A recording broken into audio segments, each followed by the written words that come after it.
Welcome back, Steelheads fans, to episode 11 of Steelheads Tonight. Steelheads are now on an eight-game losing streak, but Yep, we did get a I'm point scrolling. on Sunday, so a little bit of progress is being made there. They Progress were is in, progress. How we have to look at it. they were in Barrie on Saturday last week, where they lost 2-0 over the Colts. Um,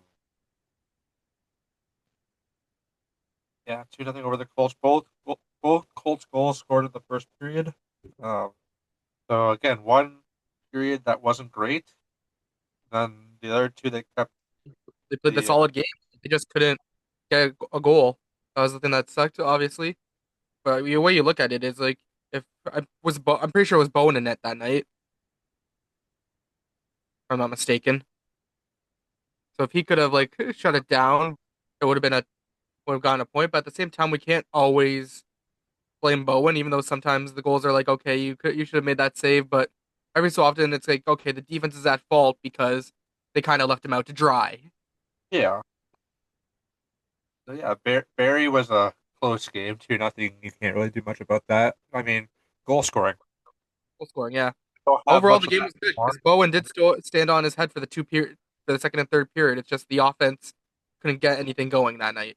We don't have the goal scoring we once had. And Yeah, and then obviously we got a we're lot in of guys the with whole injuries right now. At rebrand rebuild. least I think they're injuries. Um, so we'll see what happens. Because they do need more goal scoring. And But obviously two of our goal scorers have been out recently. The thing with junior hockey is obviously we don't really get that information out to like on Twitter and stuff like that, like we do with the NHL. So we have no idea what's actually going on, like if they're injured or if they're just healthy scratches kind of thing. yeah.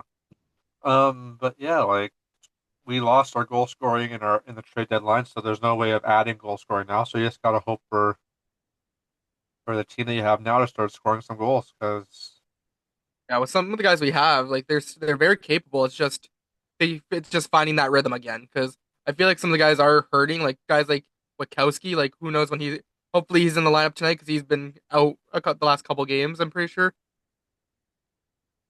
that's correct. I'm pretty sure it's correct. I know Patton has been out. that's been out for sure. He's been Yeah, out. Pat's been out for sure. I'm pretty sure Witkowski's been out for at least one. But I feel like with guys like that, like I feel like they lost like the guys that would set them up in the sense, like would set them up for the opportunity to score goals. So I feel like it's just kind of for them is just finding a way to like figure it out on their not essentially on their own, but like figuring it out themselves, like not themselves, but like figuring out how they can get back to that way. Like if it means like shuffling the lines a little bit, like for JR, like I know he's done that a lot recently, shuffling the lines, but at the same time, it's like there's only so much a coach slash GM can do in those situations. It's just at some point, it's just gotta be like, okay, this is the move I gotta make. Let's stick with it. We're not in a place like obviously the Steelers are not in a place right now to talk about the playoffs, even though they're still not out of it. But it's at the point in the season where it's like, hey, maybe a little let's experiment a little more. We're in last place in our division. Sure, we're still not out of it, but like who knows? A little thing could be like, hey, this is the turning point in our season, kind of thing. I think the turning point was really when they got to December and they started struggling then, Yeah. and that's when you started to think, who are we selling? Yeah, and obviously the Sherrod trade really surprised us because you didn't go to that game. So our dad, me and our dad were going to our that game like against I can't remember. It was the first game after Christmas Niagara. break. I can't remember who they were playing. Obviously, and then obviously we pulled I up to think the it was arena. Niagara because it was the back-to-back with Niagara. Yeah, I think so. Yeah, I think you're right about that. So like we're pulling up into the parking lot at the arena, and then Andrew calls me and he's like, "Yo, did you hear about the trade?" I'm like, "What trade are you talking about?" Like I didn't know if he was talking about because they're also big baseball fans, so I thought he meant something with baseball at first for some reason. But then he's like, "No, it's Gabe Sherratt just got traded." I'm like, "Oh, okay." So I guess Yeah, he's not playing. I called from my room dealing with kidney stones, sore as hell, to tell you that Sherrod got traded. Yeah, that's why our dad came to the game with me that night. We had a great time, obviously. Like it's always fun. It's always a fun night at the arena. Like sure, you always want your team to win, but hey, it's always a fun time at a hockey game. Yeah, and then we go back to the snowy Sunday in Niagara where the Steelheads did get a point in that game, getting it to overtime. Um, Yeah, great overall game till overtime when Botno took that stupid double minor for high sticking. I think in the offensive area, Yeah, that's the thing that sucked the most. Like you can't it be was taking penalties in the offensive zone. yeah, like obviously the steel like Like, obviously I felt confident with that game because like everyone was playing well. Like we didn't have obviously key guys in the lineup like Patton in there, but Amato scored. Botno was like we just mentioned him for the penalty, but he also scored. And this team and, was like they and were really Owen clicking that Cartwright game. also scored, Jason. Yeah, his first OHL goal, which congratulations, man! Like that's amazing. We're looking forward to your future here and with the Steelheads. Hopefully, this is more great things to come for you. But yeah, you also look at the 4 minute penalty to end or to begin overtime. But before the penalty happened, the Steelheads had no shots in overtime. They were outshot 4-0 in overtime. But Yeah, a lot of that has to do with the double minor a minute 18 into overtime. yeah, But like I've said this before about facing Niagara, Riley Patterson, he is phenomenal. yeah. Namesake. We're not related to him. That's our last name as well, but no relation. It's awesome to Like see another Patterson, though. Not gonna lie, nice to see another he Patterson. in the games that we've seen this year against Niagara, he seems to be the top guy to worry about for Brampton. Yeah, And like and obviously, like again, they're saying he was he missed struggling. time. I'm pretty sure on the He missed broadcast as time with well. injury. So He yeah, missed time with injury before that game on Sunday. it didn't look So like he beat. Didn't look like he no, missed a. If you told me that he after that game, like, oh yeah, he was just came back from injury, I wouldn't have believed you. yeah, no. Um, again, so as we look at the stats still with the Steelheads, again, Wodkowski leads the team in goals with 9, with 23 points, is tied with Amit Devosky. Um, Amato finally scored his second goal of the season on Sunday to tie the game. Yeah, hopefully this starts a hot streak for him. We've been waiting. Obviously, we've been saying that we've been waiting for this guy to get going, and it looks like it start something is in the works right now with him.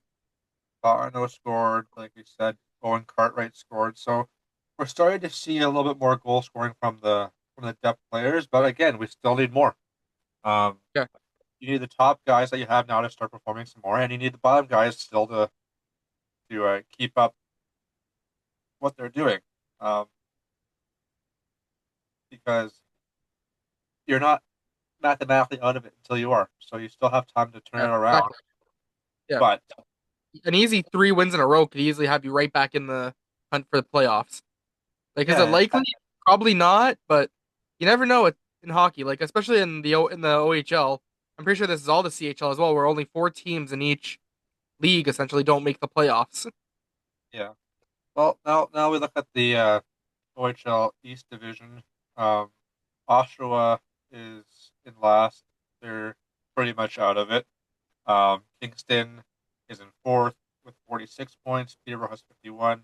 And Brantford and Ottawa are both tied with 71 points. Um, in the Central, Brampton is last in the Central. 6 points back at Sudbury for fourth. Niagara and North Bay both have 50 points, and then Barrie has 66. So it's safe to say that Barrie most likely wins the Central right as of right Yeah, now. I'd say so. And then in the Midwest, Erie wraps up the Midwest in fifth with 32. Guelph and Owen Sound both have 42 points. London has 57, and Kitchener is 10 points up on London.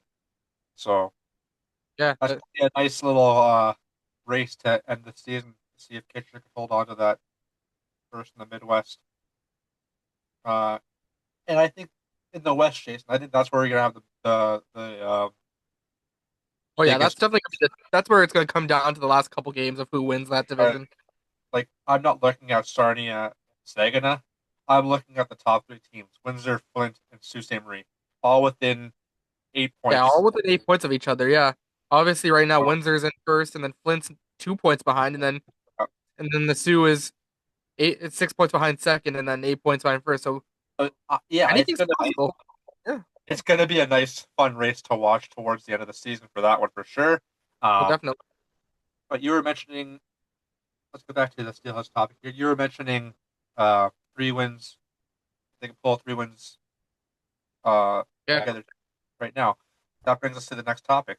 Another 3-3 weekend for the Steelheads. Guelph Yes. tonight, and then Oshawa times two at home tomorrow, and then in Oshawa Sunday. And we will be at all three of those games. So hopefully we can bring some good luck over to Guelph and obviously to the home arena tomorrow. And hopefully better luck in Oshawa on Sunday than what happened last time we were there. Okay, so last time we saw Guelph was the school day game. Yes, where that we absolutely got not exactly blown out, but it was It not was a a 5-2 game. yeah. It did if Guelph, you Guelph but it scored didn't more seem like it than was that close of a game. I'll put it that way. It didn't feel like it was that close. I feel like Guelph was just always in our zone and stuff in that game. So yeah. Guelph had 4 goals in the third period against the Steelers. I'm sure one of them was an empty netter, but yeah, I think four yeah it was because goals, we left right after that. yeah, 4 goals in the Because we third wanted to period. beat the that was a school day game, so we also wanted to beat the bus traffic because last time we went to a day game, we were in that Just parking almost lot for an about an hour to get hour. out of the parking lot. Yeah, so we were just trying to be proactive and get out of there before the kids started, the school started leaving. So for Guelph, what is the key to success tonight to beat them? Because as we mentioned, 3 goals on a goalie in the third period plus the empty netter. Not ideal when you're getting. I'd say strong defense is a big factor. Like, and obviously you can't be taking stupid penalties. Like, if you're the fact they started that like last time they faced Guelph, they started that third period in the lead. They're up 2-1, and then just a meltdown. Like, obviously you think about like, okay, what can we do better? Like, and obviously you think let's play a more shutdown defense and let's stop taking stupid penalties. And I get it. Like, this is junior hockey. Like the sometimes you learn the hard way, and that's in any league. Like sometimes you learn like, oh, maybe I shouldn't have done that kind of thing. Yeah. Okay, so don't take as many dumb penalties. Then let's talk about Oshawa times two, because last time they saw Oshawa, it was a 4-1 defeat in Oshawa, where it was a very, very slow start for the Steelheads, only getting 2 shots in the first period. Yeah. So, The key, obviously, you just said it. Two shots in the first period. That's not that can't be happening. More pucks to the net. That's the key to those two games. all More pucks to the net. all the major sports people that follow hockey, no matter what age group it is, say pucks to the net. Yeah, pucks to the net. Like, and obviously, Nothing don't do bad like can happen if you yeah, shoot a puck at the net. yeah, and don't be trying to like, and obviously, stop overpassing. Sometimes you pass too much. Like I can't believe I'm actually saying this on here, but like sometimes you just shoot the puck. Like I get it. Like you want to make things I've look mentioned this awesome. before. Be selfish. Yeah, be selfish. Like the worst that's gonna happen is that if you shoot the puck at the net, the goalie's gonna make a save or you miss the net. But at least you could say, "Hey, I shot towards the net. Like I didn't try to do the impossible, get a pass through two defenders to get a goal. I shot at the net. Like sure, I missed, but I still shot at the net." Yeah, so yeah, shots on net is a big factor. And I look back at the first period of the game in Oshawa a couple weeks ago. Penalties. Yeah, it's always gonna You circle back to gotta that. I stay feel like out we're of the always gonna circle back. box. Like you had 6 penalties in the first period. That's not going to work with 2 shots. No, So the pucks on net and stay out of the box are my keys to yeah, Oshawa for sure. Um, like it's gonna be I think Oshawa's still gonna be a good matchup no matter what because both it teams always is. are It goes last in back their to the divisions. yeah, and this goes to Uh, the playoffs last year. They had very competitive games in the playoffs each game. Like that was like the only first round matchup that went longer than 5 games last playoffs, yeah, which is impressive because Oshawa was a very strong team last year, yeah, and the Steelheads were like they're strong. Like we had great players on our team, but like we were no match for Oshawa. But the fact that we took them to 6 games was I was proud. Like I was proud of the team. Like I didn't expect them to do that well against Oshawa because of how strong. Like you see all the NHLers this season and that were on Oshawa last year, like back at Seneca and all those guys. They're now tearing and Callum Ritchie as well. I totally forgot about him. He's on the Islanders. Like if Beckett Seneca is having an amazing season in the NHL with the Ducks right now. So shout out to him for you love to see stuff like that. You love seeing guys who just playing the OHL, like who made the jump to the NHL this year, play well, and it's awesome to see. Like, good for you, man. Yeah, so that brings us into the our three stars of the weekend segment. Um, Not much to look at because we only had three goals. So I guess you go from that. So my third star would be Amato for getting the monkey off his back, getting his second of the year. Second star would be Botno, and my first star would be Owen Cartwright for his first OHL goal, and first as a steelhead as well. Yeah, for me, it's pretty much the same thing as yours, but I'd switch up the order a little bit. I'd have third star being Bono just because he did take that dump penalty in overtime. Amato second star. He had a great game overall that day. He's the that's the guy I've wanted to see. Like just having a great game like that. He had a great game, like obviously. So he's the second star for me, and the first star obviously Owen Cartwright.